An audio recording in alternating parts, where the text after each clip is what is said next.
نبی علیہ الصلوۃ والسلام فرمای نبی علیہ الصلوۃ والسلام فرمای وې د اختر فورز باندې الله تبارک وتعالى ته پټول عملونو کې خو عمل او بهتر عمل چره هغه د ساروی وینه ته یولې د لوی اختر فورز باندې الله تبارک وتعالى ته د دین بل خو عمل نشته د ټولو نه بهترین او غوړ عمل الله تبارک وتعالى ته د ساروی وینه تو یولې او حدیث مبارک کې راځي نبی رسول الله فرمایي وانه لياتي يوم القيامه بقرونها واشعارها وازلافها نبی علیہ الصلوۃ والسلام فرمایي وې د قیامت فورز با د دې انسان د نیکو پتل کې د دې ساروی داسوي د دې ساروی د کړونه دا هر سبب د دې انسان د نیکو پتل کې تلل کېږي دا هغه شیزونه چې عام طور پر موږ ورتاو کنه هغه ورتاو کړونه سوې اډو کې دا موږ څه کوو ورتاو خو حدیث مبارک کې راځي کوم شی چې ته د قربانۍ د ساروی نه ورتاوي دا به ستاسو د نیکو پتل کې سکیږي تلل کېږي او بیا نبی رسول الله صلی الله علیه وسلم فرمایي وان الدم لا يقع من الله بمكان قبل ان يقع على الارض د قربانۍ د ساروی وینه لازمه کې ته نه رسیدلی چې دا د الله په دربار کې قبول شي تا د ساروی په مړی باندې چاړه روکاګلا وینه لازمه کې ته نه رسیدلی چې الله پستا مغفرت وکړي دومره دا عمل زر قبليږي الله تبارک وتعالى ته نو چې پچا باندې قرباني واجب ده د لوی اختر په ورځ باندې د دینه بهترین عمل بل نشته بلکې هغه دې سو کی قرباني وکي دیو جنا کوم انسان باندې چې قرباني واجب ده او د قرباني نه کوي نو حدیث مبارک کې راځي نبی عليه الصلاه والسلام فرمایل من وجد ساعه ان يضحي فلم يضحي فلا يحضر مصلانا نبی عليه السلام فرمایل وي د چا چې طاقت کیږي چې د قرباني کولای شي ونه کې د زما عیدګاه ته ناراضي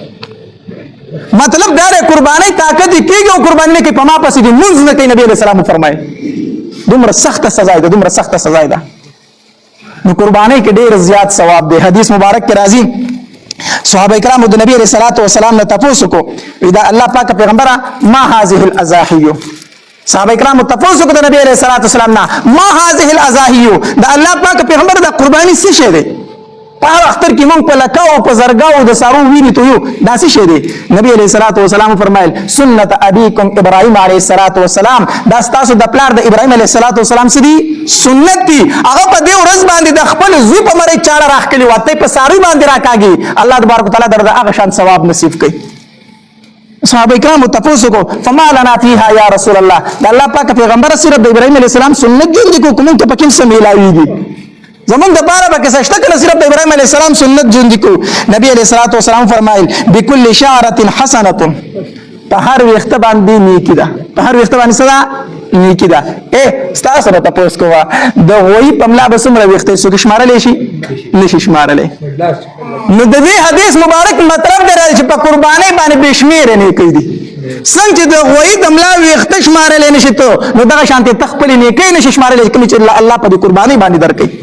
بكل شعره حسنه په هر وخت باندې صدا نیکی دا صحابه کرام تاسو کو د الله پاک پیغمبره په بعضی سارو باندې خو وړي لکه ګډان شو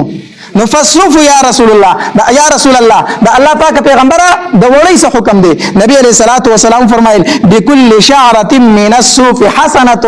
د وړي په هر تار باندې تعالی یو نیکی دا لاندې خبره د ګډ په دیملا باندې دا وړي ولاړ کنه او بیا دی وړي ته جګور پر باندې پشم غونته ښکاری